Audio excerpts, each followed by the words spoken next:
Good morning. We're live. Black women, friends, let's talk about how much money you need to retire. Let's talk about how you find that number for yourself. And let's talk about how you reach that number, even if you think it's not possible today. We're going to talk about like a reframing, a repicturing, a reimagining of what retirement looks like and what getting to retirement looks like. My special guest is going to introduce herself in just a minute, but let me introduce myself. Hi, my name is Stephanie Perry. I'm a house sitter and the creator of House Sitter School, co-creator of Exodus Summit, and I help Black women take sabbaticals and career breaks, bop around the world as a nomad, move abroad. If these things are interesting to you, go ahead and hit the subscribe button, please. We're waiting for that. Thank you. And then turn on notifications, ring the notification bell. You'll be notified when I post a new video or when I go live with a special guest. Hi, Samira. Welcome, special guest. Hi, Stephanie. Hi, ladies. Thank you so much for having me this morning. So as you mentioned, my name is Semirath. I am originally from Benin, West Africa, but I've been living in Canada for over, 20 years now. I think 24 years this year, if I'm not mistaken. So it's been a while. Wow. And I currently live in Ottawa. So I'm a single mother by choice. I currently have 3 young kids that I'm raising by myself. My oldest is 5 and my twins are 2.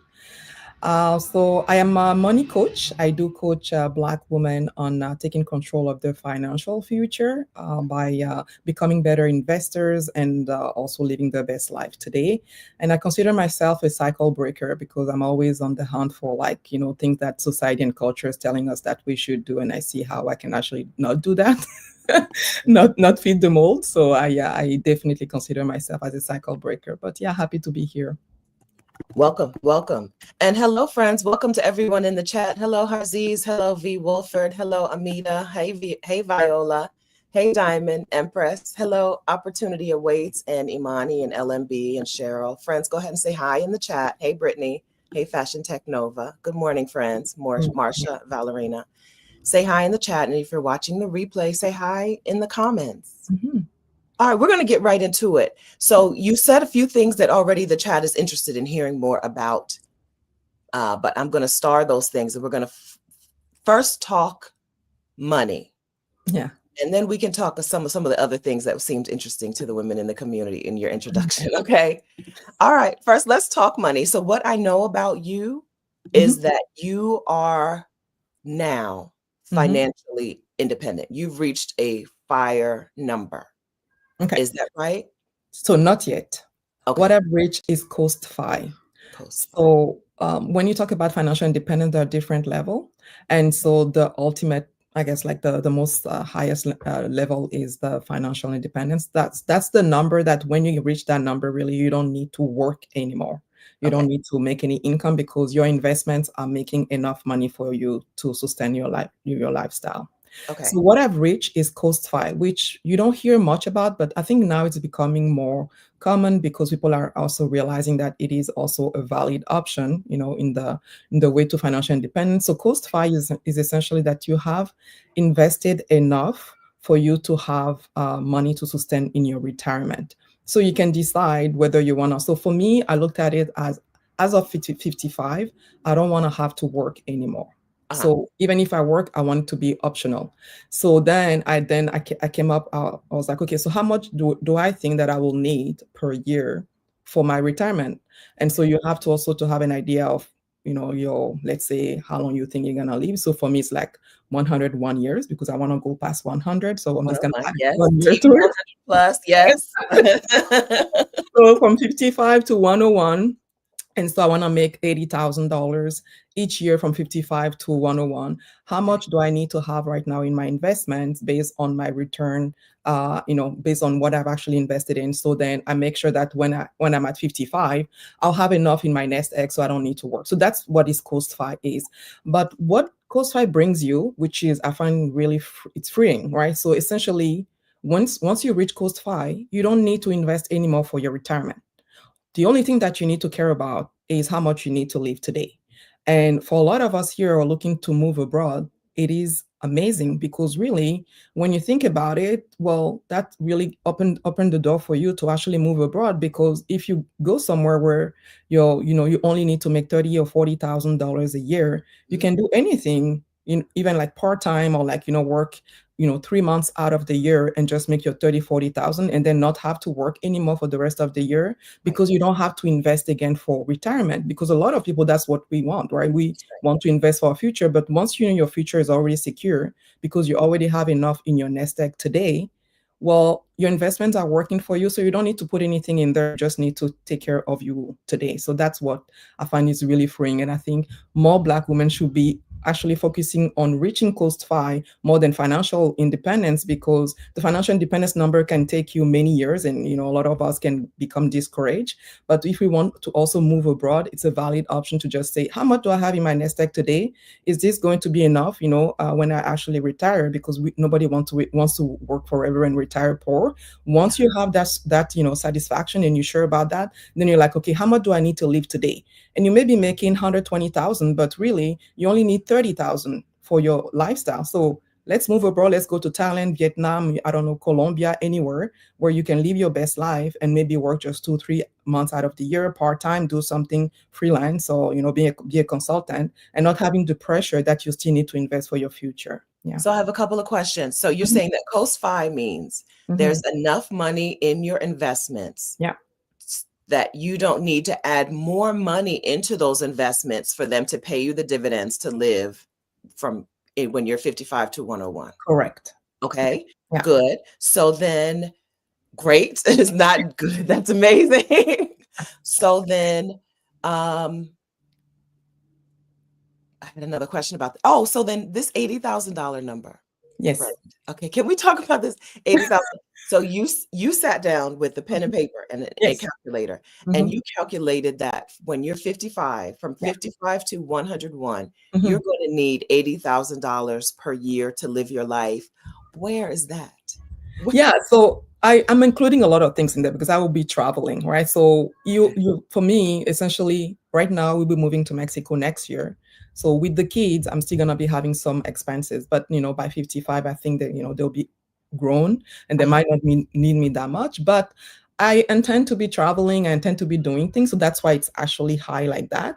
But the reality is, like, probably as I'm actually like becoming in my 70s and 80s, that number will be less. But for me, I better put a buffer where it's like a bit more than not enough, so then I have more money than I need. So it all depends on each and every person, but I like to be conservative when I'm doing it. I really wanted to make sure that, because right now I'm not putting any more money in my investment, which is timely, right? Because I have young kids and kids cost a lot of money. I don't have that pressure to put in my investment anymore, because I know that essentially, even if I don't use $80,000 each year from 55, and it's only 50 or 60,000, I still have that money. I can give it away. I can do something extra with it. And so for me, exactly. So for me, that was just like, let's make sure I have enough gravy in this. So then when I say I reach Coast Fi, I know that no matter what, no matter where I am really in the world, because even with $80,000 here in Canada, I can have a decent life. I will be fine. Okay. Do you think you'll live in Canada? No. So you're from Benin. What? Okay, so I know some things that I should let Semirath tell her story, but I know some things. So you're from Benin, you live in Canada, but you had your baby. You went intentionally to Mexico to have the babies. My twins, They had to have the twins. Yeah. Right. So you're an international lady. Do you think you'll be in Canada when you're 55, 65, 75 years old? No. Okay. Do you want to tell us where you think you might?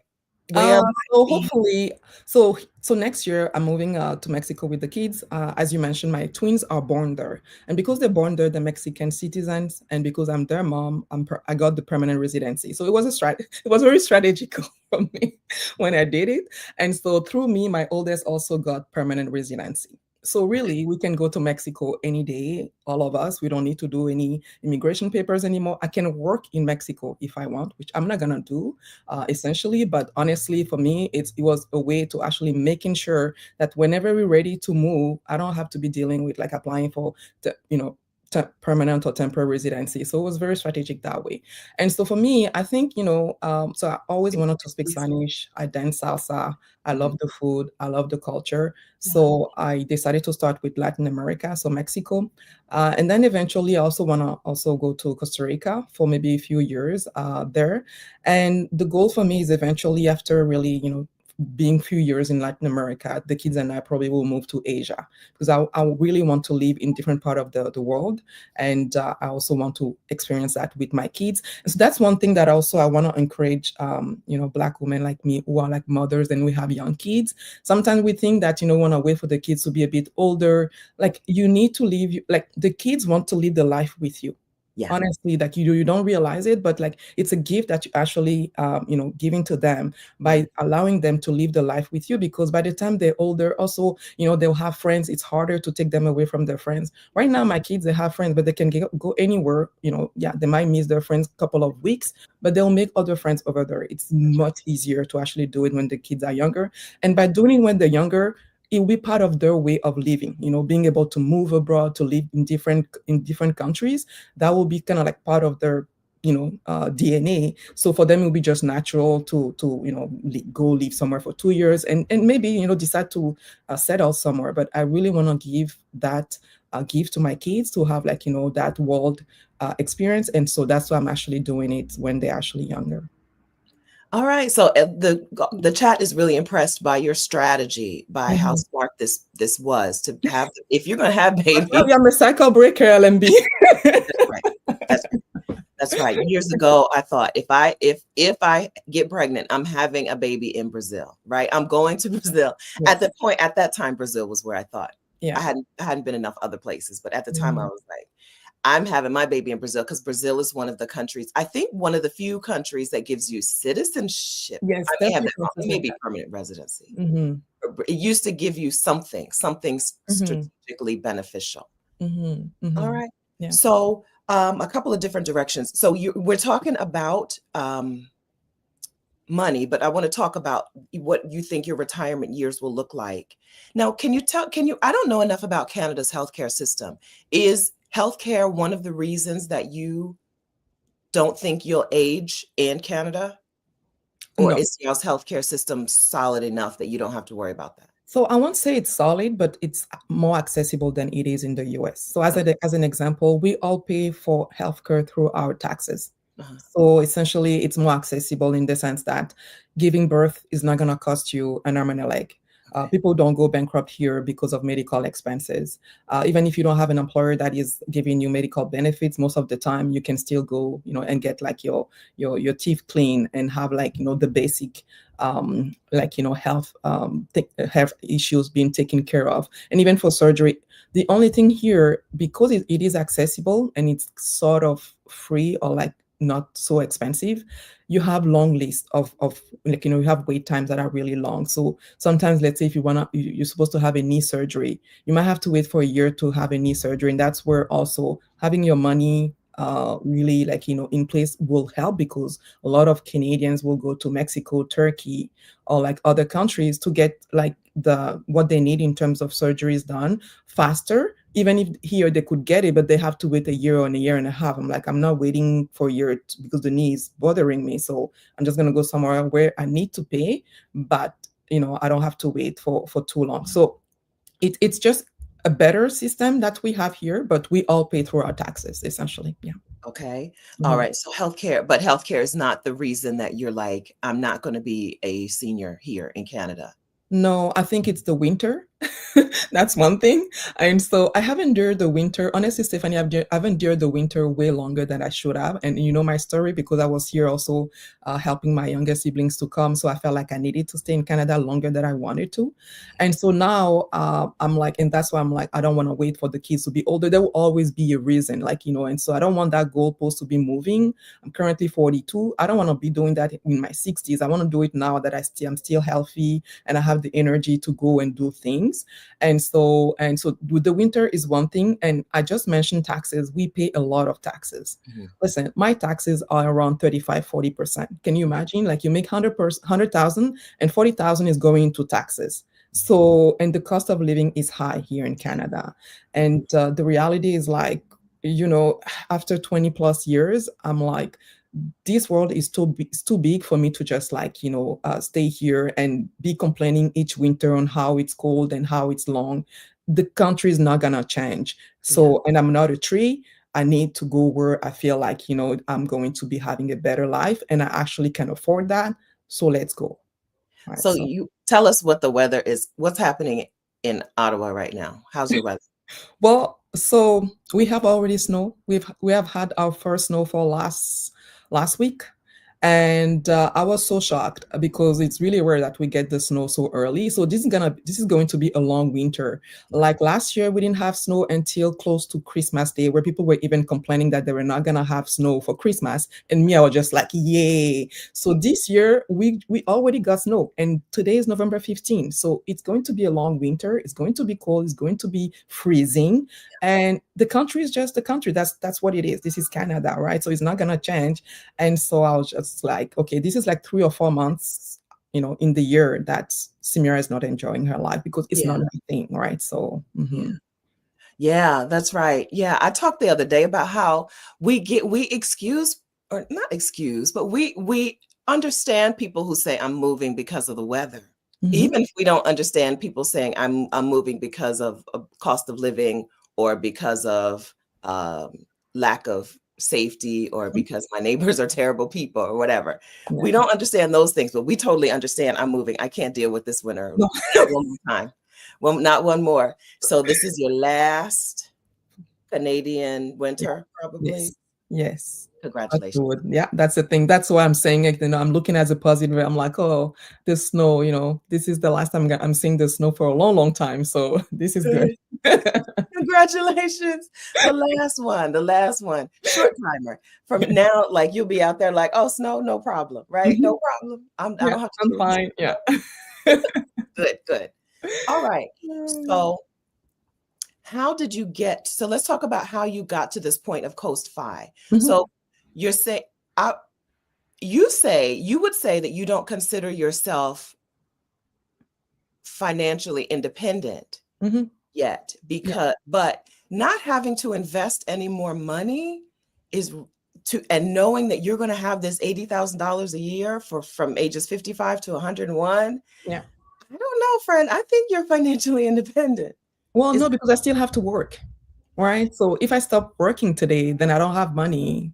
I don't want to be taken from my investment today. Because you can't access that money. I still need to let those investment grow to where they should be at 55. So that's why you call it coast. You can coast, right? So you don't need to be investing anymore. You can just coast and just maintain your life as it is right now without having to be stressing on putting money for retirement. And so, yeah, that it's still very freeing because listen, the average in terms of like net worth for people who are like retiring today, at least in Canada, it's like 150,000, around 150, $160,000. So people who are like in their 60s about to retire. And that's because they're also, like they're expecting to get some government benefits. So even in my number, I'm not including, like what the Social Security, the equivalent of Social Security for you, which I'm going to be getting. So that's like on top of my 80,000. We also have what we call the old age security, which I'm not including, which I'm going to be getting because you need to be living minimum 20 years in Canada. So I've done that. Okay. And then with my current employer, I'm going to be getting a small benefit, like $1,000. So all of that, because to me, I'm just like, I don't want to be counting on government. Listen, they can change their rules tomorrow. My employer can say, you know what, we're not going to give you the pension anymore. So that, if it comes, it's gravy. And that's what I tell my clients. I'm like, yeah, you can think about Social Security or whatever that the government is expected to give you. But in this day and age that, pensions are being like completely taken from people, like the government benefits are being reduced. You don't know what's going to look like in 15, 20 years. So you need to focus on what you can control. So this is, your own money. And then if you get something, on top of that, then, that's like, I don't know, like, some tacos money for cruises. Yeah, exactly. On top of it. Okay. So let's talk about this. So once you decided I need 80K once I am retired, I need 80K a year to live the life I want to live. Yeah. How did you decide then how much you needed in your investment portfolio and how to stop? Like how, So when you're, yeah. there are many calculators online that you can use. The one that I use is called the Pioneers. They call them the Pioneers calculator. I can give you the link later. And Okay. so you have to enter a few information like, how old you are today, when you think you're going to be retiring, how much you need to retire, and also provide like, how much you essentially what's going to be your average rate of return. So Okay. for that, it all depends what you're investing in. So for me, again, this is not financial advice. This is my own journey. I'm 100% invested in equities. So I don't have any bonds. I don't have any. So this is the most volatile, essentially, not the most volatile because I don't have, it's not like crypto or anything like that. But like when you compare equities and bonds, equities are more usually volatile than bonds. But for me, this is the way that I've been investing for the past 15 years and it works for me. And so usually the rate of return, because it's more volatile for equities, will be a bit higher actually than bonds. And so that can also help you, for long-term investor, definitely if you invested more in equities, you're going to be getting more money than like if you invested in bonds. But for someone who's very conservative, maybe you don't want to go 100% equities, you want to do maybe 80 equities, 20 bonds, or 60 equities, 40 bonds. But then again, for me, there is another way too that I'm mitigating, the whole aspect of having my portfolio 100% equities is because by the time I reach 55, I'm going to be having like, cash, like a 2 years worth of expenses in cash. So if something happens with the market, I don't need to be pulling my equities because then, my portfolio will be down. That's kind of like the risk for people because that's why they don't want to be in equities. So all of that to say your rate of return will be based on what you're investing in. And so what is great with that calculator, it will tell you if you have reached coast five, it will be like, I've already reached coast five, or like, are you 2 years to coast five, or like, when are you going to be reaching financial independence, and like what you need to do, like if you need to increase your contribution and whatnot. So me, I already knew that, and it was around like, so I became coast five when I turned 40. Yeah, 40. And at the time, I was in Playa del Carmen, pregnant with my twins. And I'm like, how cool is this? Like, I'm on the beach, and this calculator that I already knew was coming around that age is telling me that you don't even need to be investing anymore. And so it was just so freeing because I'm like, 3 kids, this is gonna be tough. Like, I knew I was coming back here. Daycare was gonna be like so expensive. Yeah. And I'm like, how am I gonna do it with my only income to, 3 kids in daycare? And so not having to invest was really liberating for me. And so that's why I'm very big on Coast Fi for Black women, because I saw that as really like, a step, to financial independence. But for me, even if I don't reach the financial independence at this point, I will be fine because I'm not seeing myself stop working completely. I'll still be doing something that is bringing money, but something that for me is more of my passion, my purpose, than having, maybe to do a job for the sake of doing a job. Yeah. That's right. Okay. So if you reached, pardon me, if you reached this number at 40, when did you start?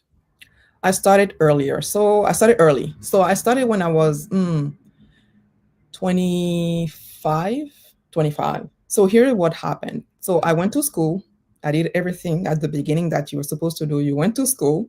I went to school, and then I got my degree, my undergrad. Then I got my master's. And so when I finished, I thought I would be getting like a very great job. Like that's just what it is. Because listen, I just spent 5 years in university, right? I'm supposed to get like the big girl job.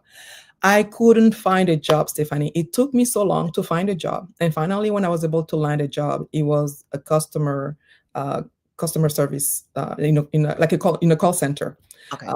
taking calls. And I was like, oh my God. But I just had to take a job because at that point, I was like, I need to pay my rent and all that. Mhm. And the salary, I still remember to today, was $27,000 back in 2007 or something like that. $27,000. And I was just like, oh my God. And I was so, honestly, I was scared because I'm like, if I'm starting so low in terms of salary with a master, when am I going to be able to, have enough for my retirement and live the life that I want? And I was like, okay, what do I need to do? Something needs to happen. And so in just searching and also taking calls, right? Because you taking calls from people who are calling to ask questions about their finances. So you have access to the bank account. And then you see people who are making a lot of money, living paycheck to paycheck, being overdrawn in their account, and like, I don't understand. You're making $200,000 a year, and then you see someone who's making 60,000, being very like investing, doing all the right thing, and then that's where I realized I'm like, listen, it's not about how much you're making, but like what you're doing with that money. And that really took me into a rabbit hole, because I was just like, okay, so how do I make this money work harder for me? Because I cannot be working so much to get the money. This money that I'm having in my hands, I need to find a way to make it work. And that's how I started investing. And so, yeah, and as soon as that I started, I never stopped. I never stopped, regardless of what was happening in my life. Even when I had my younger siblings with me and I had to, pay for the tuition fees and all that, because I'm the oldest, and my mom was like, you need to take care of that. I'm like, okay. Anyway, so that's like beside the point, but it was just like, but I was like, for me, it was my ticket to freedom, that investing that I was doing every month. So I was like, no matter what, this is me paying myself first. Because first of all, the government's gonna take their share. They don't care about me. No. And so for me, I'm like, once the government takes their share in taxes, then the next person is me. And that has never changed. And I think that's what really helped me. And that's my strength. When I coach people, I'm like, that discipline is what saved me. And discipline will trump motivation every day. I don't invest because I feel motivated to invest. This is me brushing my teeth. This is me just like doing the regular. It's like personal hygiene. I'm investing. It's part of my life. It's just, that's what I do. And so that's really what helped me. And so yeah, so, and I increased the money as my salary was increasing. I was also increasing how much I was putting into the market. And then just seeing your portfolio growing, and you're like, oh my god, I only put 30,000 and my portfolio is, let's say, at 70,000. So that 40,000 extra is your money working for you. Like, you don't have to do anything. And so I'm like, this is genius. Why come people are not doing this? That's right. I have a similar story where I worked in a call center too. I worked in a call center for a credit card issuer. Yeah. And they issued like cards for specific professions, the Aircraft Owners and Pilots Association, the National Nurses Association. And it was really strange to see people who have big salaries have no money. No money. Yeah. Girl, at the end of the month, friend, you have no money. That's why you're using these credit cards like this. Exactly. As opposed to the teacher, the National Education Association, some of those teachers, some of them had good money. There were plenty of nurses who were outliving a doctor, like financially, their lives were better than the doctors. Yeah. There were teachers whose lives were better than MDs and attorneys and pilots. And so when I took the wrong lesson from that. And my lesson was just like, went the other way. Don't worry about money. Don't try to make more money, because it's not worth it. There's no more money. The more you have, the more you spend, was the lesson I took away from it. But you took a smart lesson, which was, how do I make my money work for me? So from 25 to 40, while you were paying for other family members' educations, while you were paying your regular responsibilities, you were able to get yourself to the point of coast fire. Yes. Because you took it seriously and didn't wait for it to be the right time to start. Yeah. And also because I didn't want money to be such a factor that would determine the quality of my life. So I saw it as a tool. I was like, I'm going to take this thing and use it in a way that is going to make sure that essentially my life at one point will not be based on money that much, essentially. Yeah. Yes. F Doctor is asking you to discuss the diversification. So you already told us that all of your investments you're not invested in bonds. You're 100% invested in equities. Yeah. Is that what ETF is? So yeah. So essentially you can have ETFs that are like 100% equities. You can have ETFs that have some bonds in them. But I do own, so to answer her question, when I started investing, so my background is in finances. So I'm very comfortable reading financial statements from company. My previous job, I was doing a lot of loans underwriting for like millions of dollars. So I'll be reading financial statements. And so I'm very comfortable reading that. So I started investing in individual stocks. And that's good, right? That's good when you have the time to be on earning calls and reading the news about the companies and whatnot, which I had plenty of prior to the kids. But after that, especially around the time that I decided to become a single mother by choice, probably mid 30s, I was like, I don't have that time anymore. So how can I make sure that I still keep the same return on my portfolio, but like slowly be switching from individual stocks to exchange traded funds, which is ETFs. Okay. And so that's what I started doing, essentially selling some of my individual stocks and buying ETFs. I'll say today my portfolio is 50-50 because there's some companies that I really like, and I know they have like financial moat that is really hard for other companies to actually meet.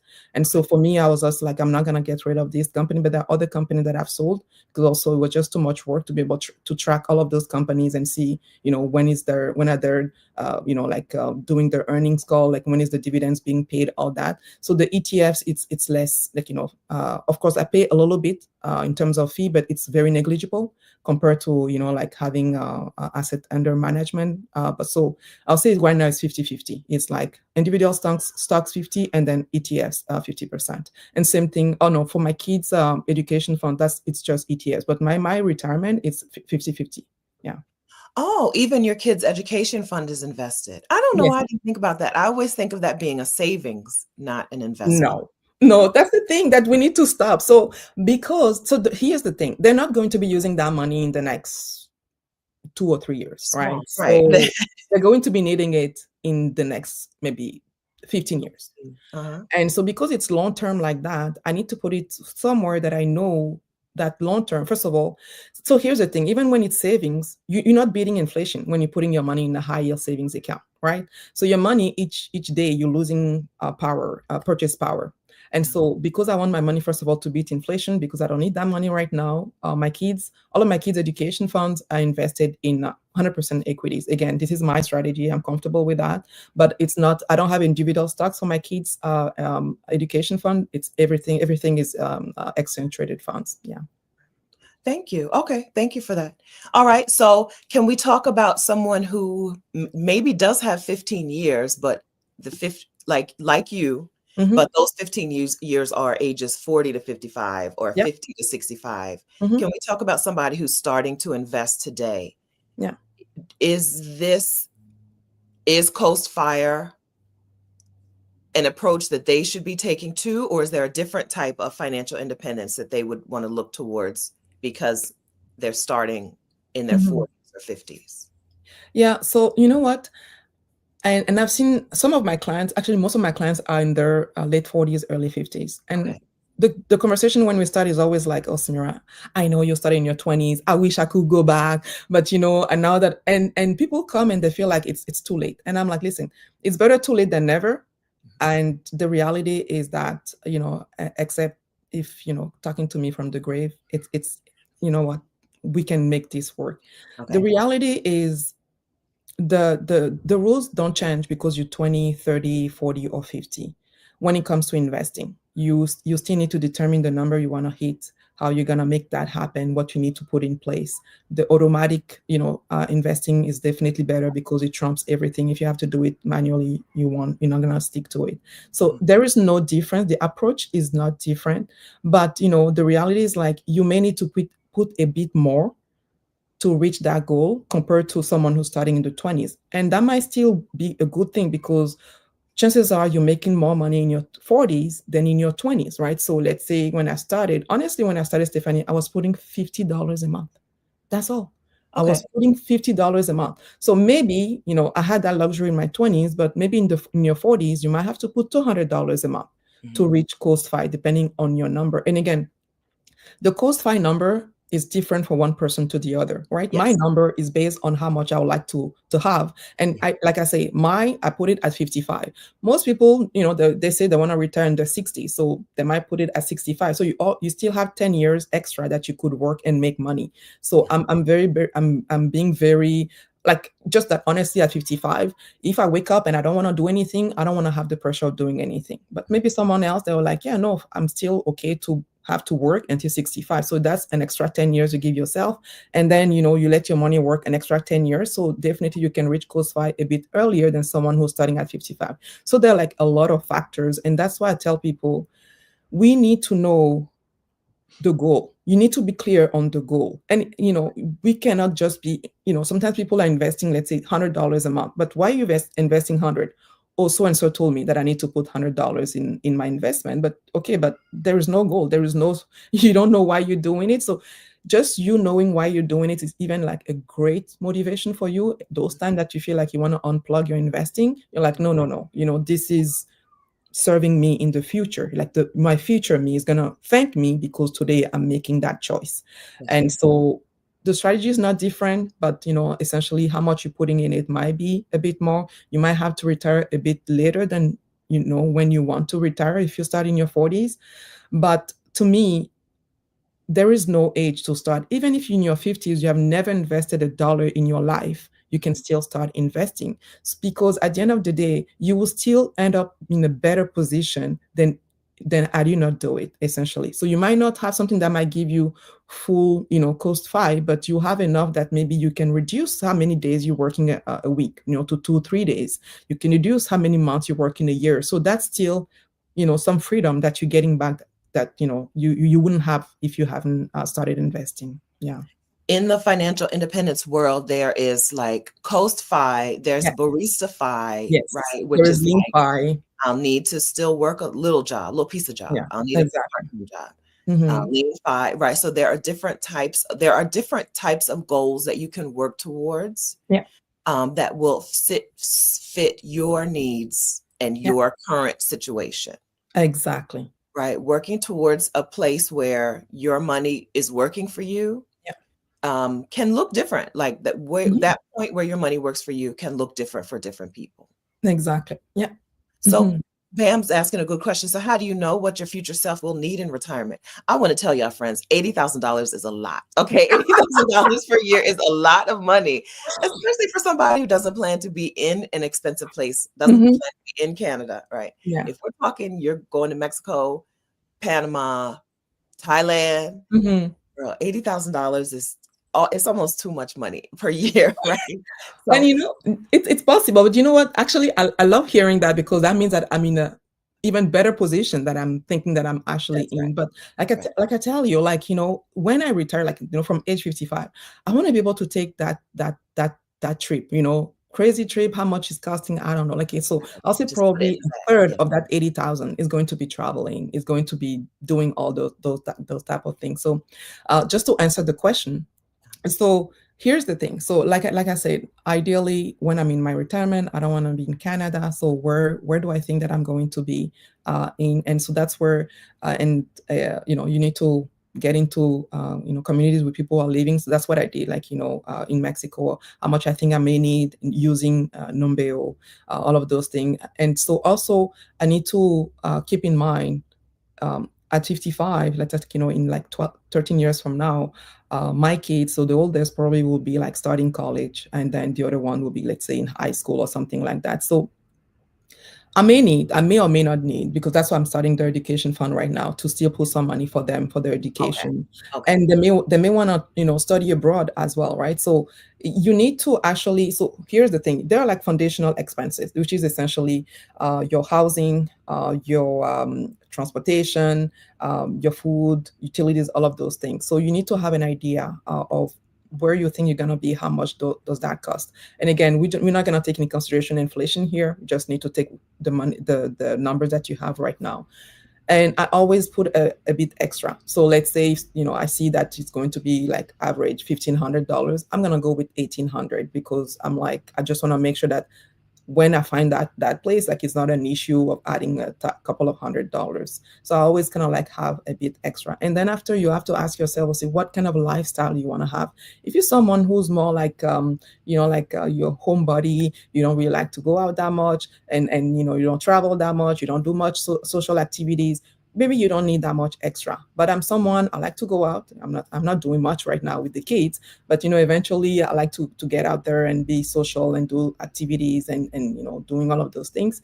And so that also costs money. I like to go to restaurant. I want to try some Michelin stars restaurant eventually. It's not cheap to be, to go to those restaurants and have food. And I want to go there. So here's the thing, right? So I want to be able to be ordering food without even looking at prices, which right now I still do a little bit, because I'm like, my budget is a bit tight. But if I want to have all that as like, lifestyle, which is free and all that, so I need to pad my budget a little bit. Again, everybody is different, but you need to know your number. And you don't have to have one number. You can have a range of numbers. So I say $80,000, but you can be someone who's like, 60 to 80, right? So that's what you kind of like looking at. So when you reach the cost-fi number, which is 60, you already kind of like starting in your range, and maybe you can continue investing for a few years.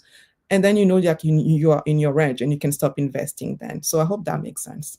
Yes, I'm trying to put this in the chat. I'm having a hard time. But so what Semirath said was foundational expenses. Mm-hmm. So what you're going to calculate is, what are your foundational expenses? Housing, transportation, food. Utilities. Remember, if by then you will own a home outright, you don't have to calculate a housing expense. Remember that, friends, right? And then you talked about lifestyle expenses, including travel and entertainment. This is how you come up with that number. If you're talking a nice life in a lot of the world, less than, I don't know, a nice life is not helpful, but in a good amount of the world, except for the most expensive cities, $4,000 a month for one person is like plenty of money. That's like, I can take I can take vacations, and I can live in a nice place, and I have a housekeeper, and I order food without looking at the price. So more like 40 or 50K per year. Yeah. And then if you don't want to just be throwing it in the bag, you can cut that number significantly. Yeah. So if we're going to one of those calculators, like you told us about the Pioneers. If you go to one of those calculators, play around with your per year need, and see what that looks like for you. Yeah. But when you're looking at your per year need, understand that some of your expenses today aren't going to be expenses that you'll have in retirement. Exactly. If you own your home outright, you're not going to have that expense anymore. If you go to a place where healthcare is relatively inexpensive and you just need to pay for private health insurance at $2,000 a year, then your healthcare expenses are going to be significantly lower. Yeah. So I want to ask this question as well. Sid Noble is asking, are you concerned about the stock market with current stuff? My concern, I think right now, is less, my concern as the person who doesn't even think money is real is about, right now, my Vanguard accounts are going like this, or over the course of through 2025, my Vanguard accounts are going up, but it all seems to be based on the ETFs being heavily AI focused. Yeah. And AI also not real. AI also, like, strangely, some of these businesses, these companies have been valued at billions and billions of dollars without ever being profitable. So I know that it cannot continue. Yeah. How do you feel about the money going up at this point and being heavily invested in these companies and not having, what are your thoughts on this? It's the market. It goes up and it goes down.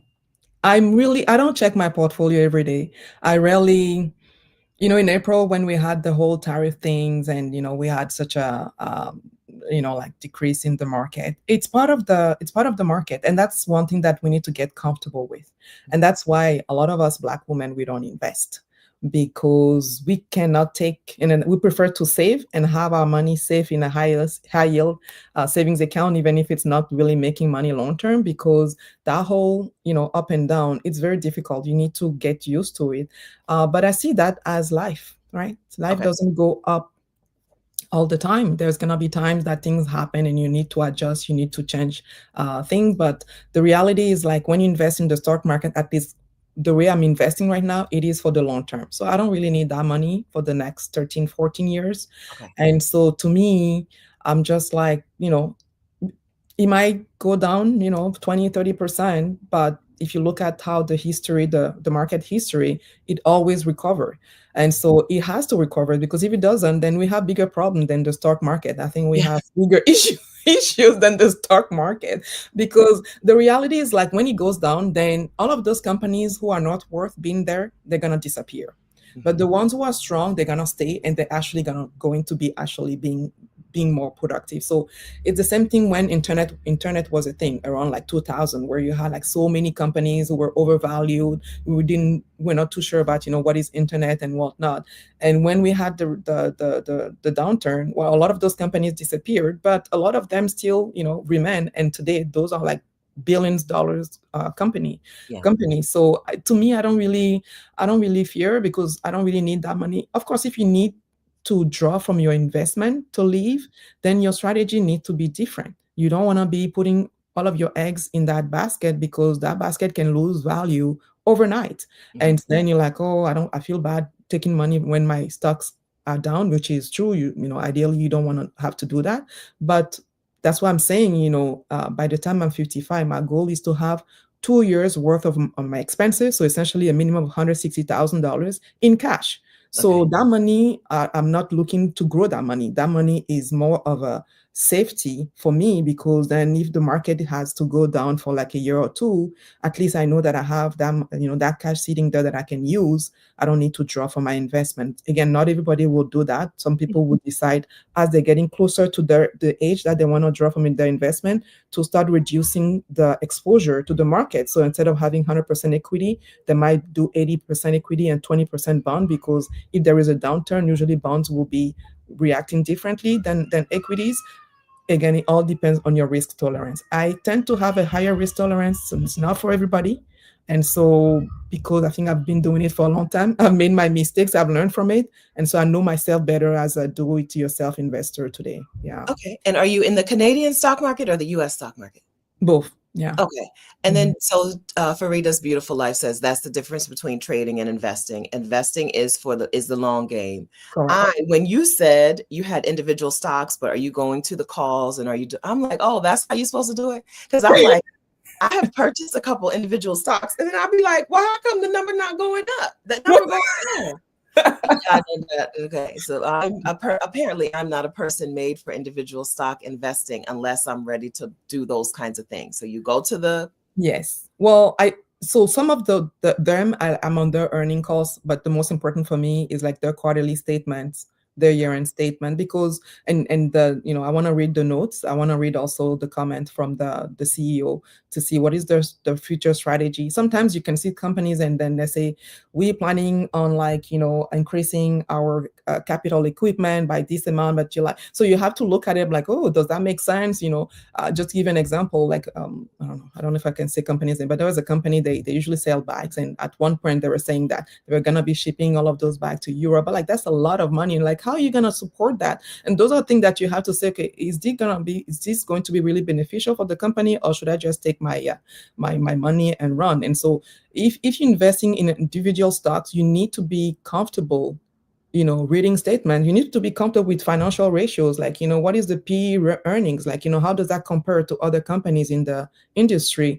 And if you're not, and that's what I say, you don't have to actually, because like I said, today, I'm like 50% in ETFs. I know people like they're 100% in ETFs and they don't care about what's happening for individual companies because they own the market. So you're just betting on the fact that the market will do good. And as a beginner investor, I usually suggest, if you don't want to be spending time reading financial statement, that's not your jam. It's going to take you too long. You're going to feel it's complicated. Buy the market as a foundation aspect of your portfolio, and then you can add some individual stocks that you like, companies that you like, because for you feel like they're never going to go out of business. Then you can do that, but don't try to be like stock picking as you start as a beginner investor, because chances are you're gonna make mistakes, and then you're gonna be like, investing is too complicated. I feel like investing is like trading, but those two concepts are very different. Okay, so then if you're invested for the long run, but you need to have money to live on, you need to park money to live for a couple of years, where do you park that money? So like you said, at 55, you hope to also have 2 years of living expenses in cash. Yeah. Where do you park that money? Yeah, that money can be in the high yield savings account. Okay. Yeah. And I'm fine with losing purchase power, that no problem, because the purpose of that money is very different from, like the money that I'm investing in my portfolio. Okay. Yeah. All right. So we've talked about this form of wealth, right? We've talked about this we've talked about investing as a way to get yourself to financial independence and that form of wealth. Yeah. But your plan to go and see the world with your kids is an amazing type of wealth that is undervalued or underestimated or underutilized. Yes. Can you talk about your approach to or your idea of wealth? I know that's a broad question, but what is wealth to you? Yeah, that's a broad question. So, of course, when I talk about wealth in general, I'm talking about the money, because to me, the money is not just money. Like I said, it's a tool. It brings me freedom. That's the freedom. I'm seeking freedom through making sure that my money is taken care of. And even when I'm saying I'm seeking freedom, like when we talk about wealth, there is a money aspect, but there's like, the physical aspect, the spiritual aspect, your social, the social aspect, the social wealth.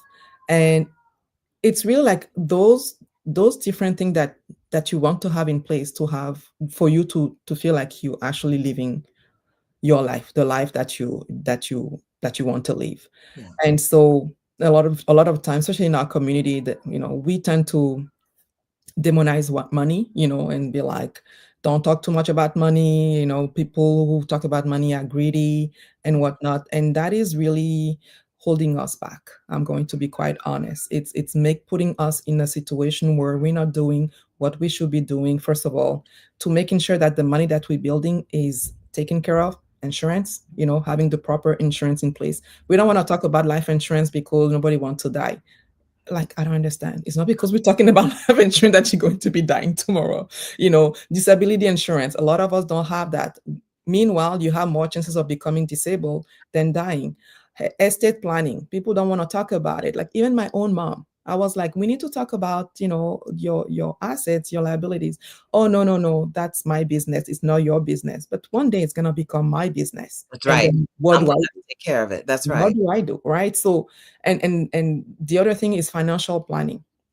A lot of us here, actually all of us who are here, we want to move abroad, or maybe we have already moved abroad. But have we taken care of our financial house before we left? So your summit this year, we talked about how to make the money to move abroad. But also, like, do you have you done your estate planning yet? Have you done everything that has to do with your financial planning, the insurance that you need to have in place, have the right conversation? Because once you move abroad, like, I don't want to be having that kind of discussion or something happening and I have to come back and take care of, anything, because I want to make sure that all of that is being already taken care of. Yeah. And so I know it's a long response to your question, but for me, it's a big, big, big, it's a big topic. There's a lot of things that actually feed into it, but I'm a big proponent of making sure that you have your money in place, because your money is gonna help you. Like I say, even if healthcare here is not expensive, it's accessible. That's the money that you have is gonna give you that possibility of going to Turkey to have your shoulder surgery and not having to wait here for a year. It's the money that I had that actually gave me that possibility to go to Playa del Carmen and give birth there and pay, few $1,000s, versus here I wouldn't have to pay anything. But I'm like, no, I'm actually going because my goal is bigger than just not having to pay for the birth here. Yeah. And so that money gives you options, it gives you freedom, right? So that's really what the whole wealth for me is actually means. Yeah, options and freedom are wealth, and actual money buys you those things. Yes, exactly. Right. So Yeah. it's hard.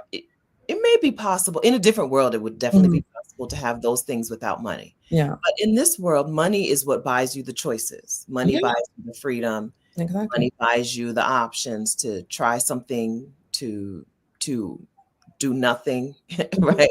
Yeah. Money really, even the other types of wealth that we want, the wealth to be able to travel the world with your kids, the wealth to be healthy. Yeah. Those things require money. Exactly. It does require money. And there is nothing wrong with money. I feel like in our culture, and there was a time that we were the money, right? Someone's wealth was based on how many of us. That's right. That's right. And that could be, one of the reasons why there is a trauma that is actually linked to the whole aspect of money for us Black people. Okay. But the reality, and this system is not there for us to thrive. This system is not there for us to succeed. They have made it very clear. We don't want to see you win. And so it's on us to actually go and get the information and be clear on what we need to do to really get to the level that we want, because they're not going to give it to us. That's right. Right. And money is one of the tools that we can leverage to actually get our freedom the way we want it.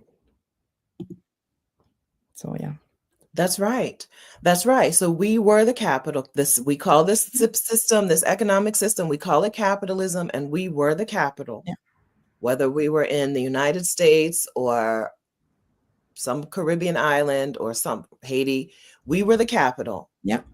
And so you're right that might be why we're a little more, that plus the teachings of certain religions might be why we're a little more afraid. Yeah. Are we afraid, or we're a little, hesitant? It's very difficult. It's a very difficult relationship that we have with money. It's hard, right? And that's why we're going to be also talking about the emotional aspect of money in our culture, right? Like, and even with our family, people, if you don't want to give your money because someone is asking you, you call selfish. You know, they call you greedy and all that. You have the money, but you don't want to share it. But you're forgetting about your own self, and they tell you the more you give, the more you get back, and that may be true. But if the more you give is putting you in a situation that you can barely feed yourself and feed your kids, how good does that do to you? And if I'm gonna, what, I have a neighbor. Well, I used to have a neighbor because she passed, unfortunately, earlier this year. A single Black woman in her late 50s, early 60s. And she has paid off her house. She was about to retire this year. And then, unfortunately, she was diagnosed with early dementia. And so she was having issues. And I always question, where is her family, right? Because I barely see anyone coming to visit her. Now that woman is, unfortunately, is gone. And they just put her house on sale. Yeah. Right? They just listed her house. Yeah. She doesn't get to benefit from anything that she has built all her life.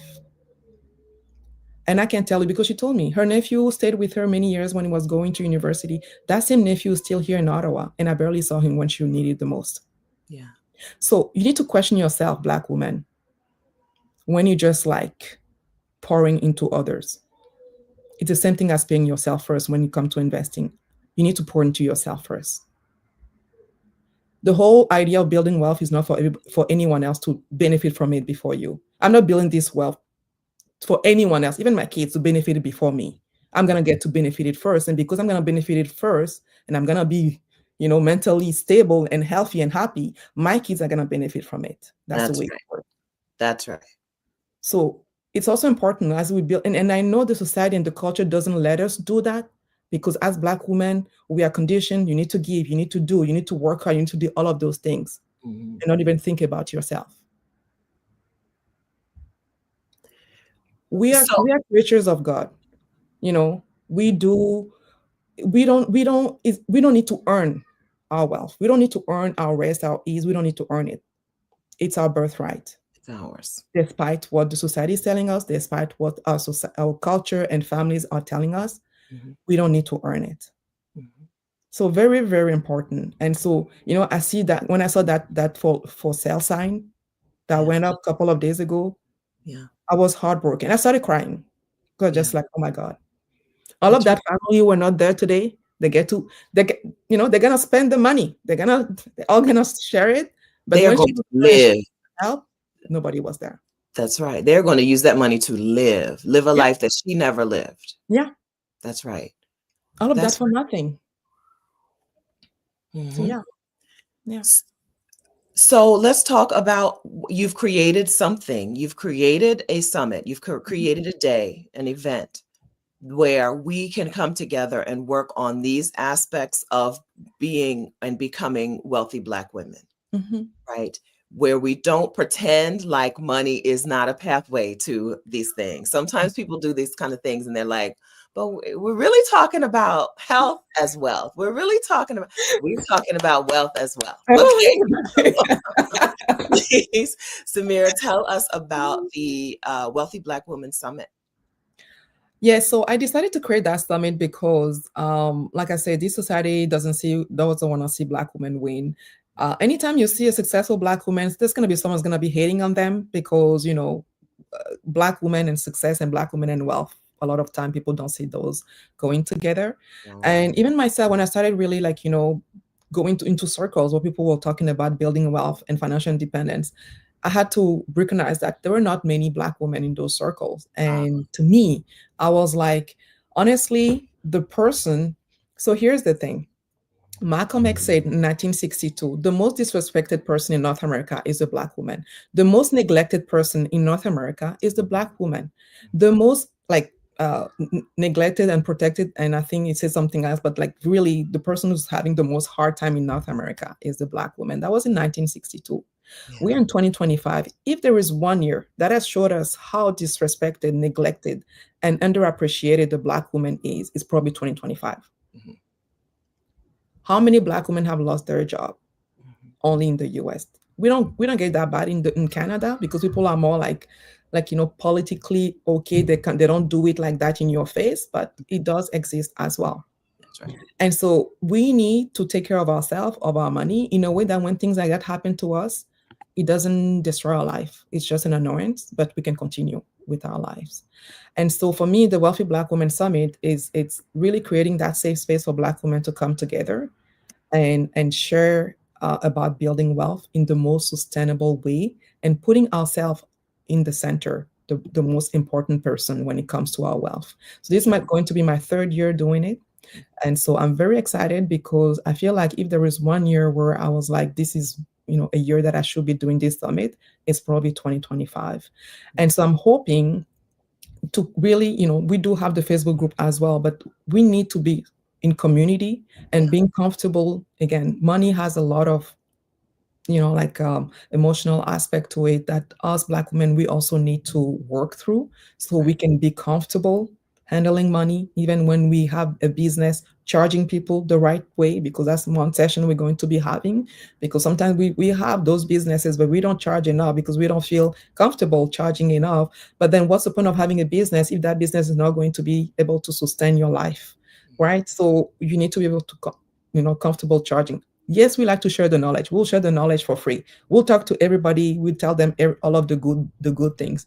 But when you call it a business, then you need to, act as if it's actually a business. And so it's just one day. It's one day. I always do one day, but it's a one day of full session. So this year we're going to be talking. So the theme is Wealth is Resistance. And if some of you know the book by Trisha, yeah, exactly. So it's his rest is resistance. My theme this year is Wealth is Resistance, because I do believe that when you have, the proper foundation aspect for your wealth in place, you can resist to any shocks that might come in your life, right? So even me today, the federal government here in Canada is talking about reducing the public workforce, and I'm in the public workforce, and I may or may not be impacted. I don't know when I'm gonna know, but the reality is for me, if it happens, well, then that means I'm just moving abroad earlier. It's just, that's what it is. I'm not looking for another job, right? So I know my goal is eventually, to move abroad. So if that happens right now, I'm not gonna be in a position to be like, where do I find the money to feed my kids? That's because I've done the foundational work to making sure that my wealth is in a place right now that is really helping me to be resilient through anything that actually may happen. And we are one that essentially we just the most impacted when things like that happen. That's just the reality of things. We just easy targets for a lot of things. So let's not bury our head in the sand. They have already shown us many times. It's not going to change. It's not a matter of if, it's a matter of when.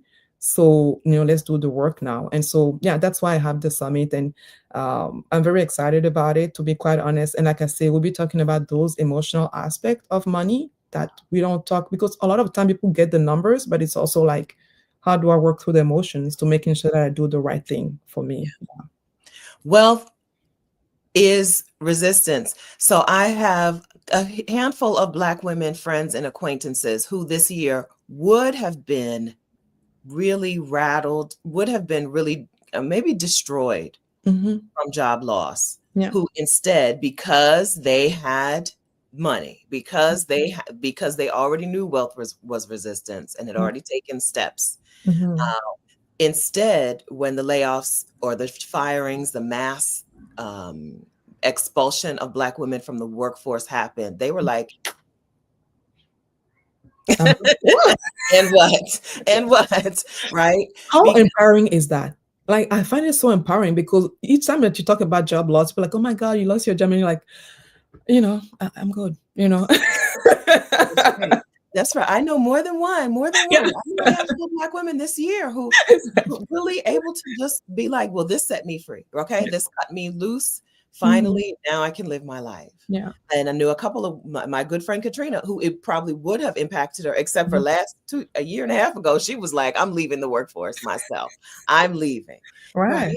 That is literally resistance. That is literally a way for you to say, this thing that you meant to harm me is not harmful. Yeah. That's what resistance is, right? Yeah. And so I'm excited about the summit, of course. I'm keynote speaker, but I'm excited about this summit because it is going to help some Black women get a new perspective, right?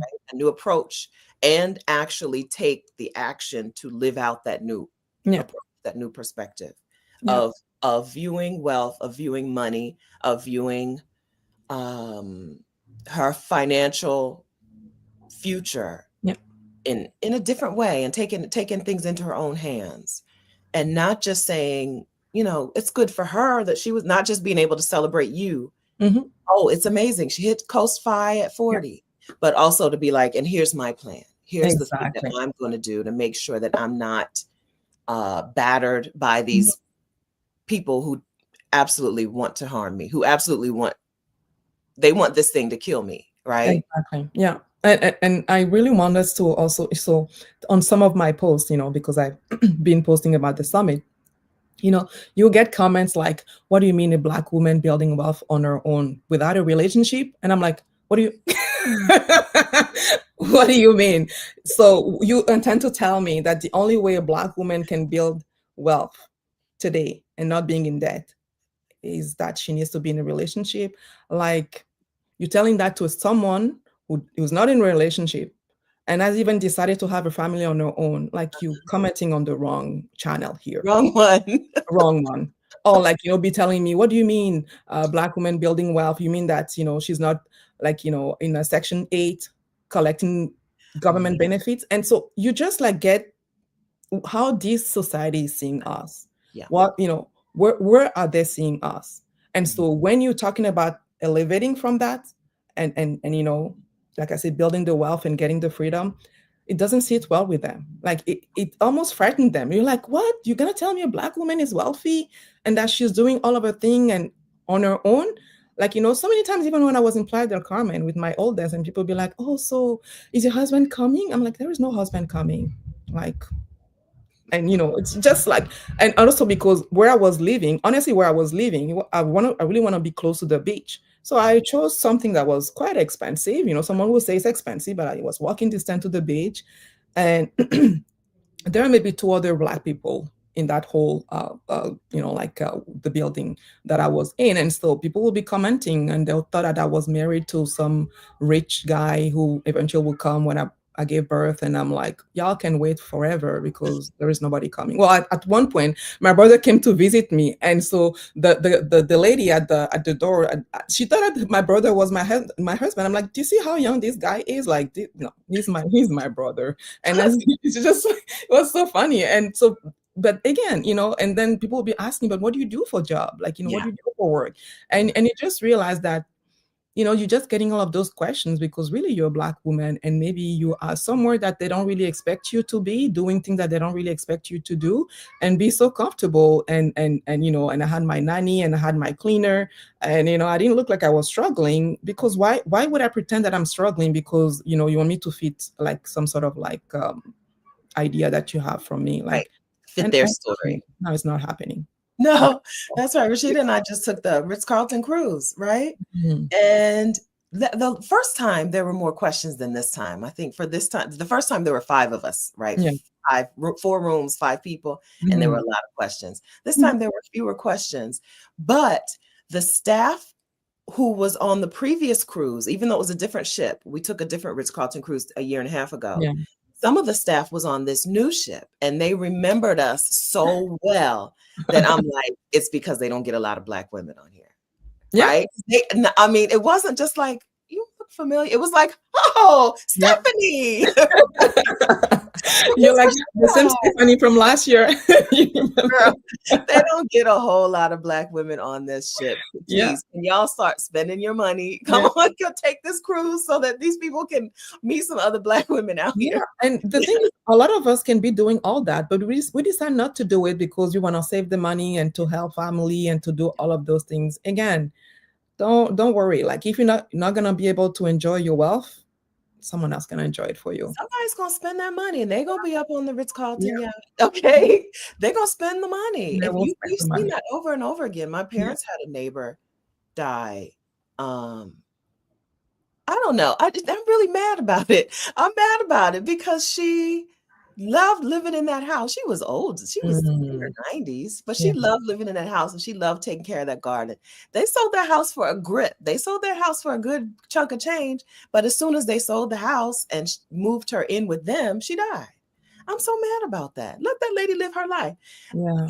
They are living that. They are living on that money. I know, right? But I know they are enjoying that money. that is the other thing of like us being clear of what we want, right? Because like you said, she's in her 90s, but did she have a living well, like, right? Because when you already have those things in place and you say, I want to age in my house, and it's already there and the lawyer has already signed, nobody can take you out of your house, right? Like that's where I want to age. If I need the help, people need to come here and help me.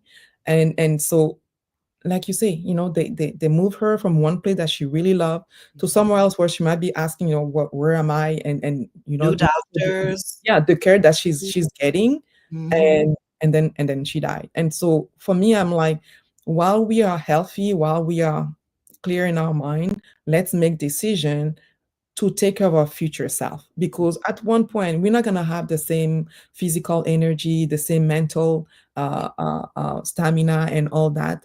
And so and other people are going to be making decisions for us. Let's be clear on how we want our lives later, and put it in some sort of document, and so it's clear, so then when the time comes, it's not left to other people to make decision for us, because chances are, even if they love you, they might not make the decision that you want for yourself, and you won't be in a situation, to be able to dispute their choices, and then you just stuck, right? So no. So in the summit, so friends, the link, I haven't said the link out loud. The link to the Wealthy Black Woman Summit, I made a short link, which is vicarious.com/wealthy. That's my affiliate link to the summit this year. But there is a speaker talking about that kind of thing. I'm looking real quick to see if I can find her name. Yeah. So it's a Mariam Greenage. And she's coming really to talk about estate planning, but even estate planning for all, for people like us who are looking at moving abroad. Yes. Because also there is a dimension that comes into that, if you were just doing estate planning for someone who are like, in the same country, maybe that you might not think of it. But if you're really looking at moving abroad, estate planning will take another twist that you definitely want to make sure that you know of, and that you do what you need to do before you actually go. And she's a big proponent of really helping, the elderly, because as you know, elderly abuse is a real thing at the end of the day.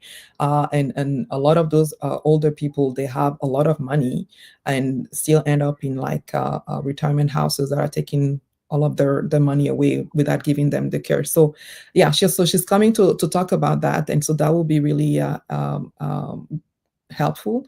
So even if you have, some of the aspect of your estate planning in place, but there's still things that you have questions. But definitely, if you're looking at moving abroad, I think that will be a session that it will be definitely beneficial for you. Yeah. Wonderful, wonderful. The summit is all online, Yes. November 22nd, Yeah. which is next Saturday. Yes, It's next one Saturday. day. You Sister want? Mary said, listen, I do 1 day events. Listen, I got children. Okay.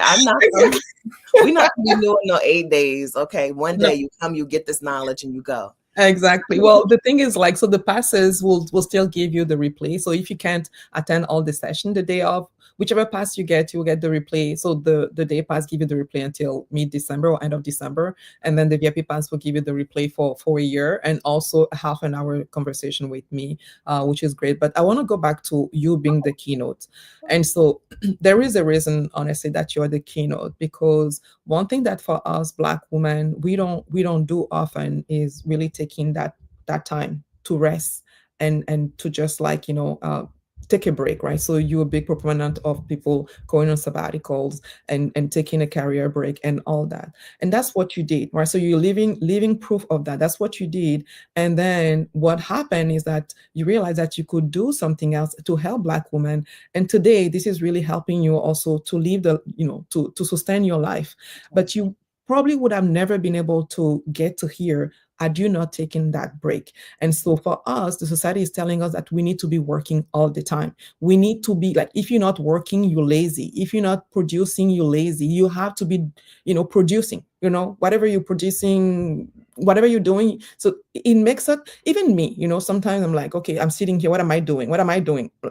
It's okay to not do nothing. Like, we don't have to be, and that's really, you realize that taking that break, that mental break, getting out of your normal scenery and doing something else, that's where your creative mind will come into place. And for a lot of us, that can also be a way for us to start a business that eventually is going to be helping us also sustain our life. We don't have to be working for anyone, for corporate life, and being at jobs that we don't like and whatnot, but you need to give yourself the space so you can actually have a better idea of things that make you tick, that you might be able to do without even realizing that it's work, but still going to be giving you like some sort of like money revenue, so you can actually live your life. So I feel like, and that's why, I feel like it's great to have you as a keynote speaker, because you can share that whole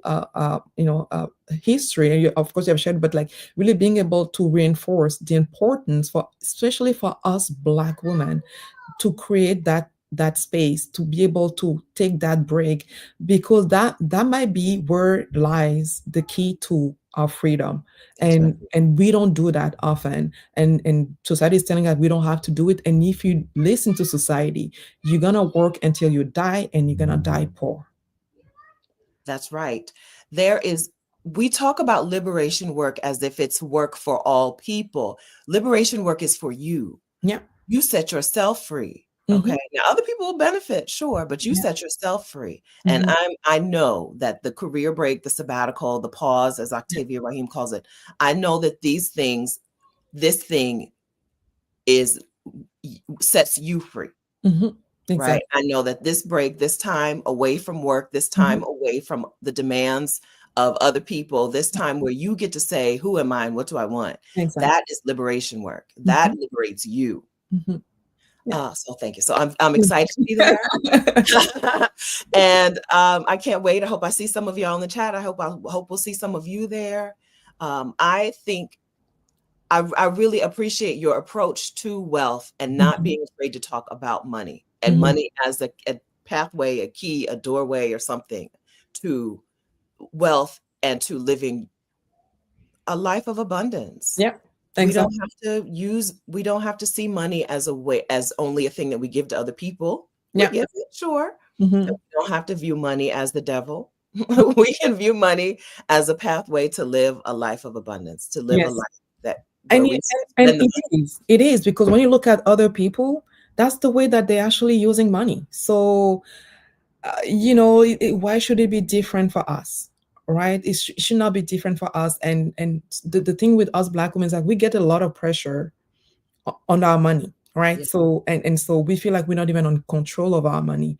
that's And right. so that's where I tell people, I'm like, as long as, if you want to give the money, it's fine to give the money, but you need to give the money to yourself first. Yes. Because at the end of the day, those people that you're giving the money to, first of all, don't give expecting anything back, because No. most of the time you're not going to get anything back. So if you're okay with that, then go for it.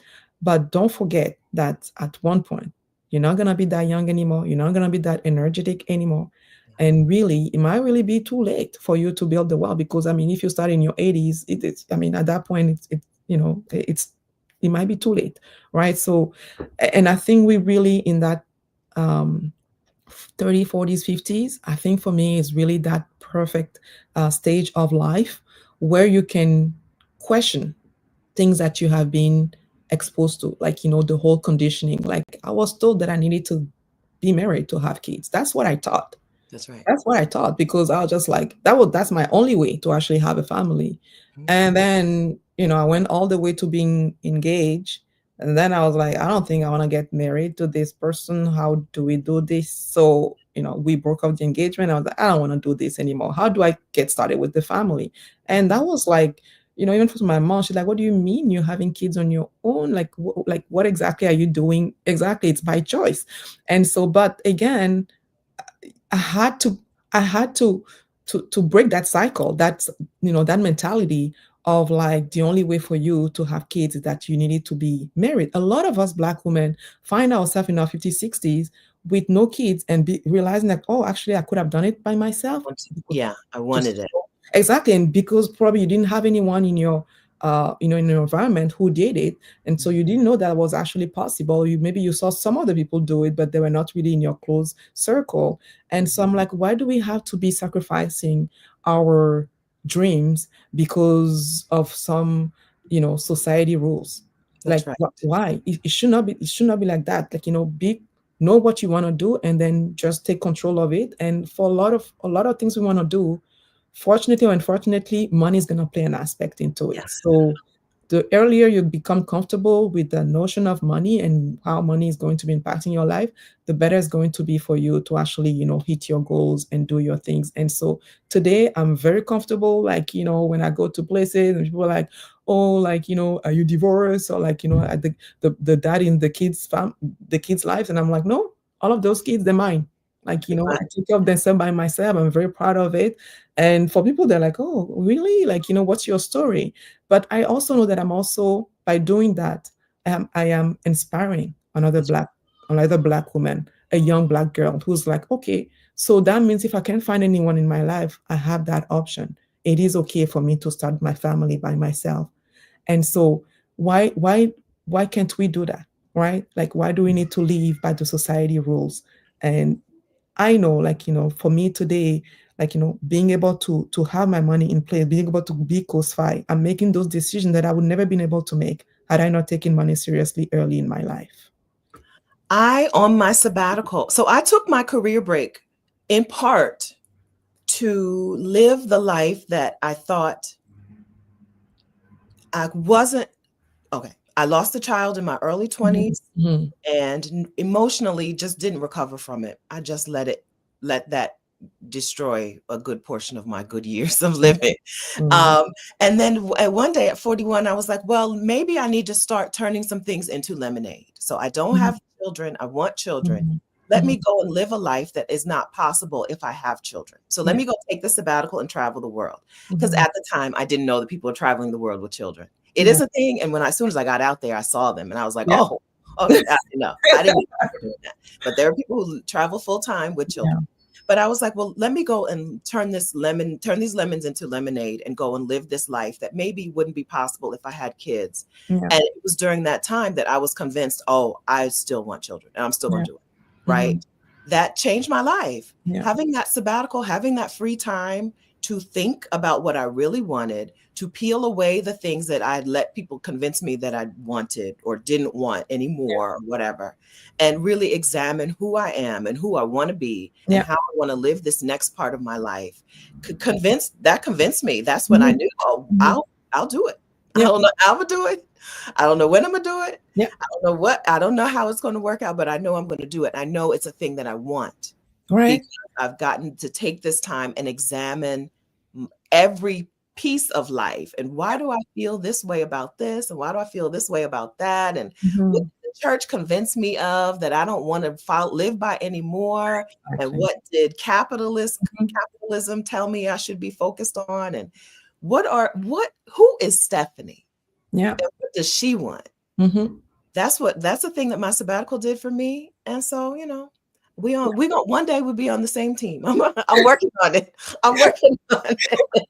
Well, no, I mean, honestly, that's the thing, right? It's like, you have to project, like I said, I talk about your future self a lot because the reality is like your future self depends on you making the right decision today. Yes. So for me, I was like, am I going to regret in my 70s not having kids? Yes. And the answer was yes. Mm-hmm. So for me, it didn't matter how, when, like just like you, how much it was going to cost. I knew that if God, gave me the possibility, I needed to become a mother. That's right. And so I don't define myself today as the work that I'm doing, but for me, it's important to say I'm a mother. It's something that was, from a young age, I always wanted to be a mother. And so I thought that I wouldn't be able to because, when I was in my mid 30s, I broke off my engagement. I'm like, I have to start this whole thing again, go back again, dating. Like, I can't do that. Like, it's going to take me another 3, 4 years. And it's so energy draining and Yeah. all that. And I'm like, okay, we're not doing that. What is the Right. alternative? What else can I do to make this happen? I was ready to adopt by myself. I was ready to start fostering and then eventually being able to adopt by myself. I had all of the plan A, B, and C already lined up. So now I'm like, okay, I'm going to start with this. I'm going to do the treatment by myself. If that doesn't work, I'm going to move to the next one and move to the. So that I already kind of like knew. And that is without counting on any man or anything like that. And so for me, it was just like, I know I'm going to regret that. The same way I know I'm going to regret in my 70s and 80s if I don't try to move abroad to somewhere in Latin America because that's something that I've been wanting to do for so long. And so, once you clear about those, whatever, I have a list of 101 things that I want to achieve in my life. Oh, Yes. okay. And so some of them I've already achieved, some of them I'm working on. And that is kind of like the way that I'm guiding everything that I'm doing in my life right now. And so that allow me, because time is very important for me. I like, so it's like, is this getting me closer to my goals, or is this actually, uh, you know, taking me away from my goal? And that really helps me to actually, make my decisions. And so once you know that, it's very easy to be making decisions. And again, a lot of that, like I say, I want to be eating at Michelin star restaurant and doing all of those things. Well, it's in my list, right? I would like to eat I've never eaten at a Michelin star restaurant. It's on my list of 101 things to do. That's going to require money. It's not like a couple of, it's not $20, right? It might be $300, $400. And once I get there, I don't, if I need the most expensive bottle of wine, I want to be able to take it.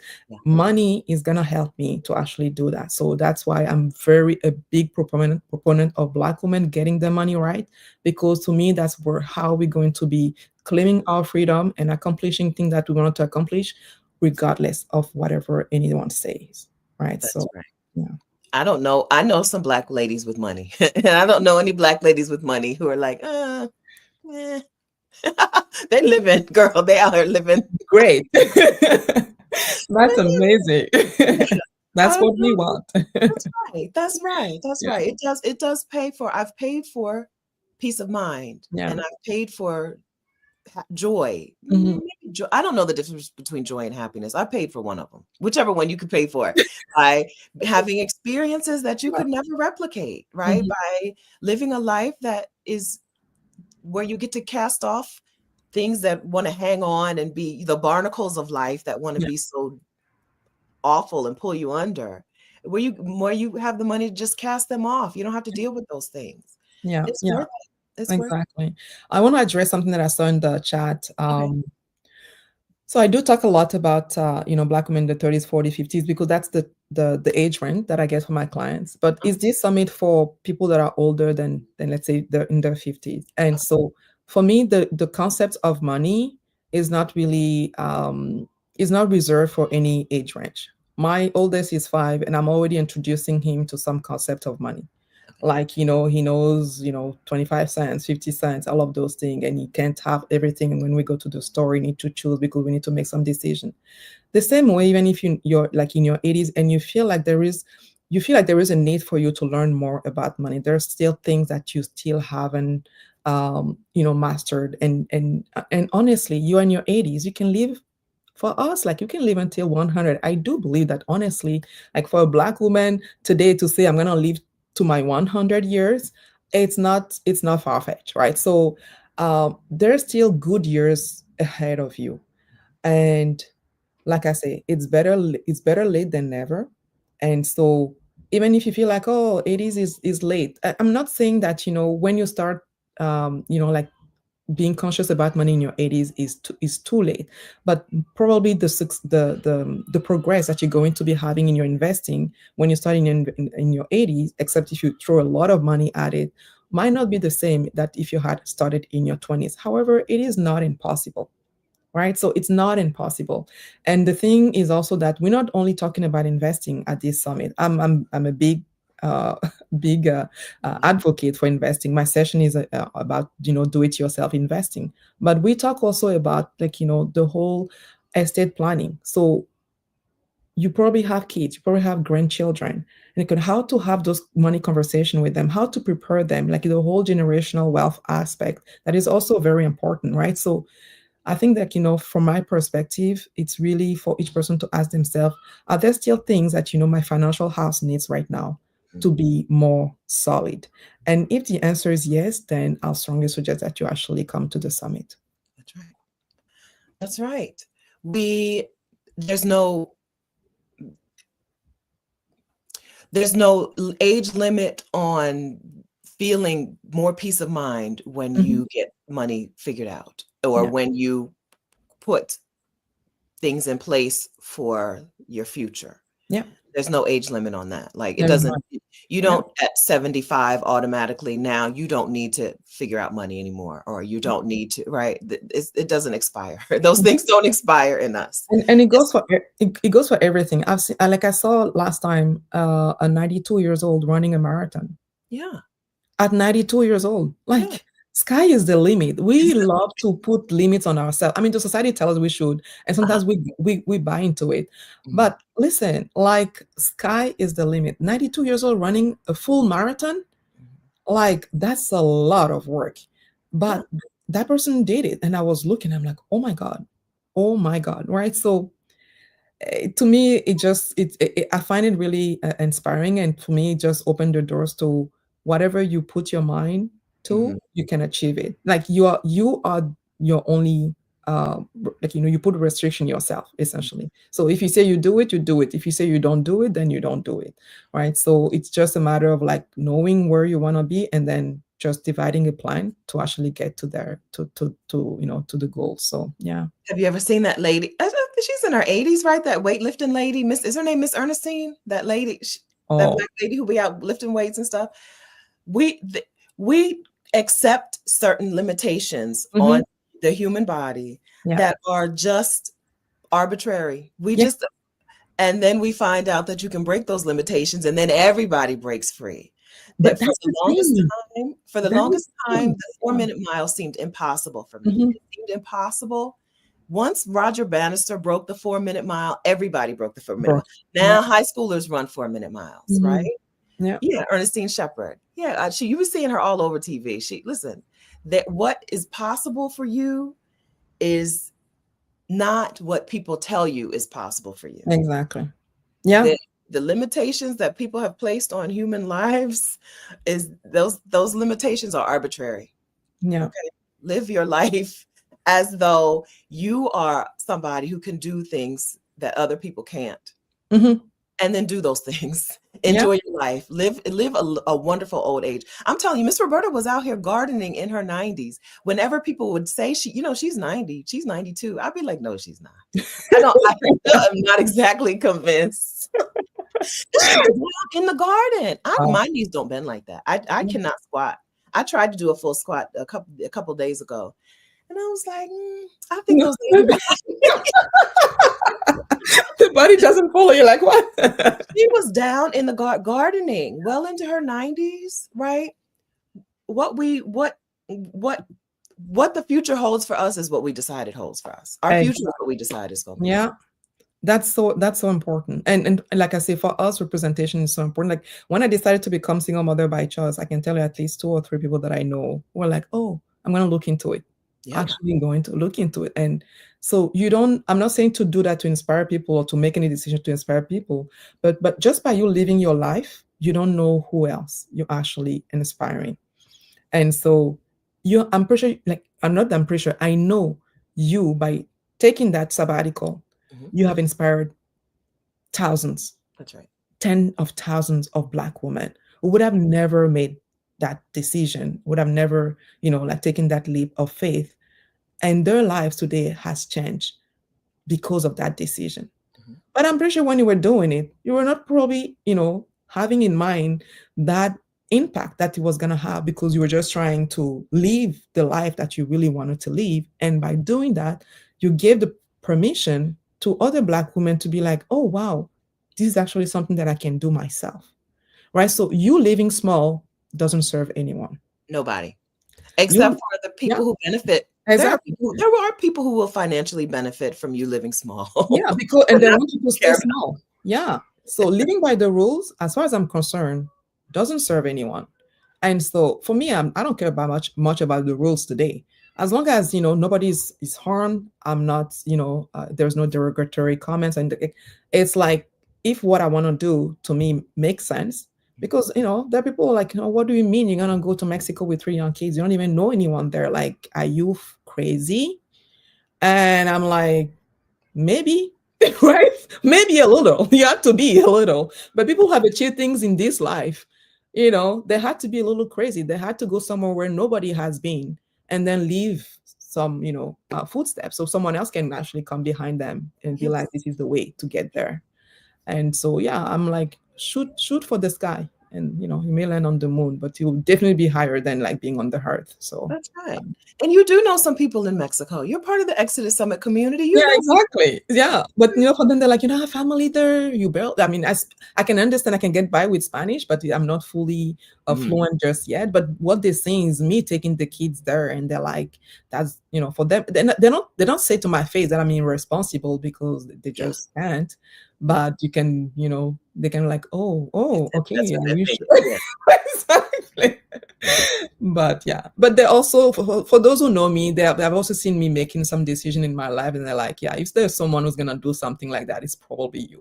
Well, the person who paid to put siblings through college, the person who got herself financially free, or if on her path to financial independence, is the same person who's making this decision. The same person who has taken risks, and those risks have paid off. Right? You're the same person. You don't just unlearn all of the lessons that you've learned in the past. Exactly. Because you want to live this new life. You take all of that with you. You know how to navigate difficult situations. You know how to set a goal and achieve that goal. Yeah. This is the same thing. This is the same thing. It is the same thing. And honestly, I want to just encourage all Black women, stay in community. Yes. Please stay in community. This is a great community for Black women who want to move abroad. If money is your thing, get into, we do have the Facebook group for the Wealthy Black Women Summit. Yes. Stay in community for anything that you want to achieve. Surround yourself with people who are going to be supporting you to achieve the goal that you want to achieve. If you want to lose weight, but you're hanging out with people who don't care about losing weight, you're not going to lose the weight. You want to move abroad, but you're hanging out with people who have never been on an airplane, have never gone anywhere, don't have passports. You're talking Mandarin to them. So, and they don't they care about you. So they will want to keep you, like crabs in the basket. So you don't go anywhere. Yeah. And I tell you, you're going to be regretting this, because something that your heart is telling you to do, we sometimes want to use our head to go against that, because, we want to use the rational and the mind and everything. The heart, for a lot of time, is actually right.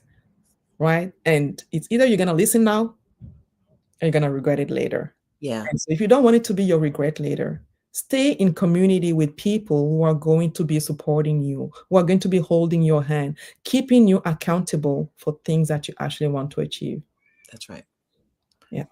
That's right. So Samira's summit includes community, the wealthy Black woman, Black women, but yeah, wealthy Black woman summit. Yeah. Her YouTube channel is Black Women Build Wealth. Wealth.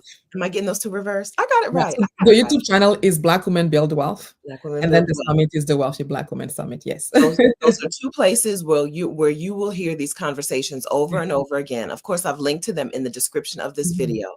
The Mhm. summit, I've created a link for the summit using my affiliate link, Mhm. which is vicarious.com/wealthy. But those links are in the description of this video. So if you need more conversations like this, Samira's YouTube channel is where you'll find them. I've linked in the description. The summit is where you'll find them. I've linked in the description. Here, of course, is where you'll find that Mhm. conversation, and I've linked to them. This, this channel's already, you're on this channel already. Yeah.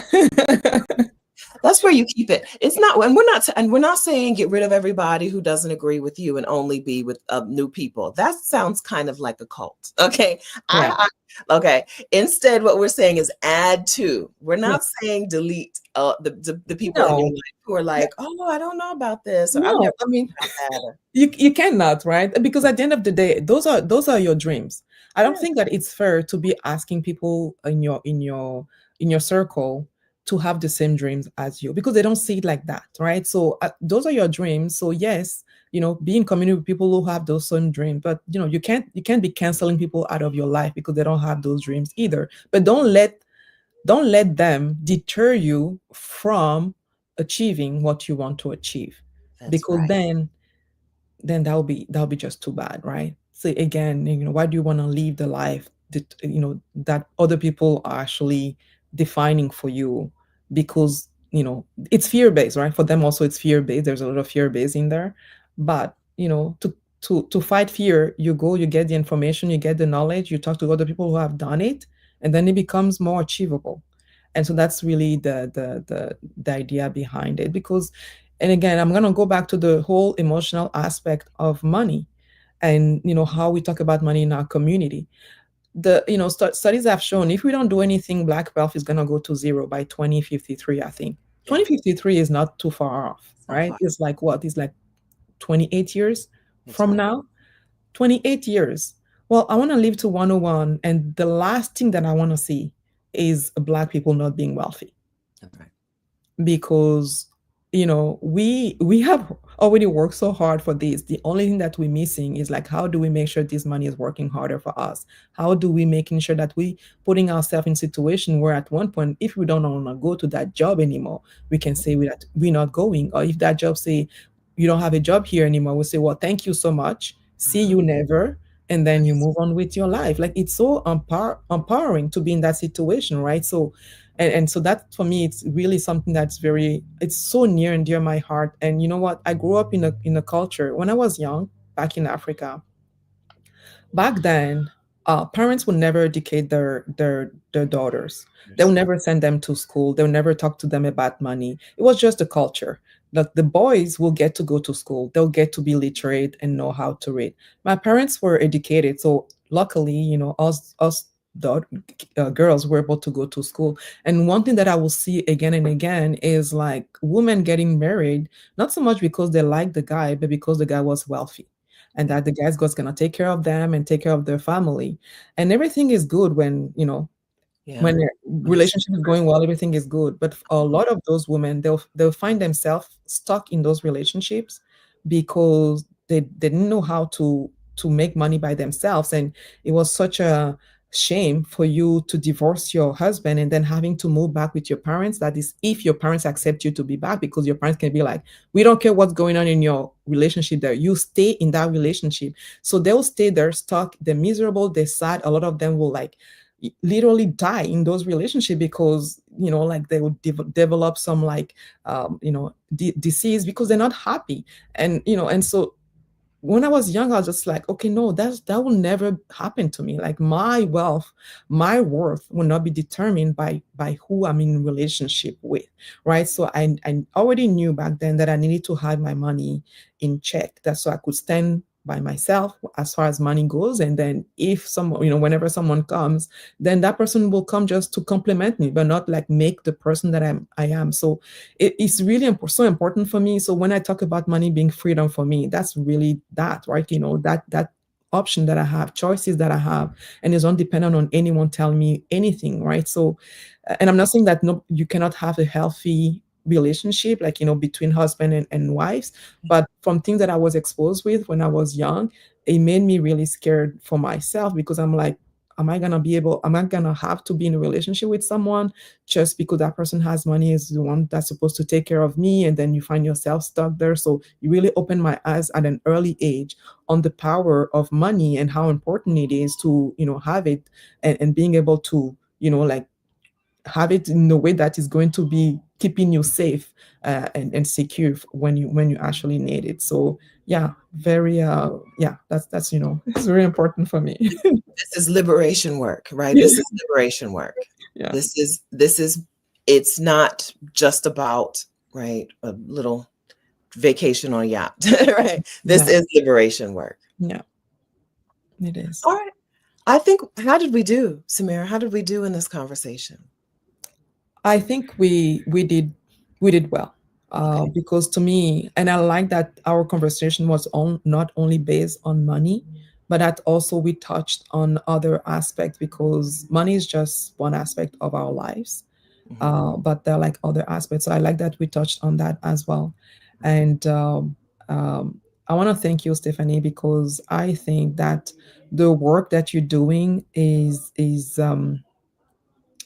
I don't know, is amazing, right? So I do believe that um, sometimes things happen in people's life that you didn't even know that you needed, right? Mhm. And so I know probably a lot of Black women today in this chat, or like who are like part of the Exodus Summit, who came across your channel or Shida's channel, maybe didn't even need that. They need Right. this type of conversation in their life. And yes, we are here because we all want to move abroad, but we're talking about a lot of other things in our lives, to the point that even if you don't move abroad, your life by being here will be 100% better than had you not, come across this channel. So, and I know it's not easy to be like the face of this community. Sometimes I can't imagine sometimes some comments that you'll be getting, because I mean, even with my small channel, like promoting the summit, all of the comments that I got back, I'm like, oh my God, like, so when my channel grows to be like, I don't know, thousand and thousand, like, what am I gonna be getting? And my sister's like, that's the price of fame. You just have to be okay with it.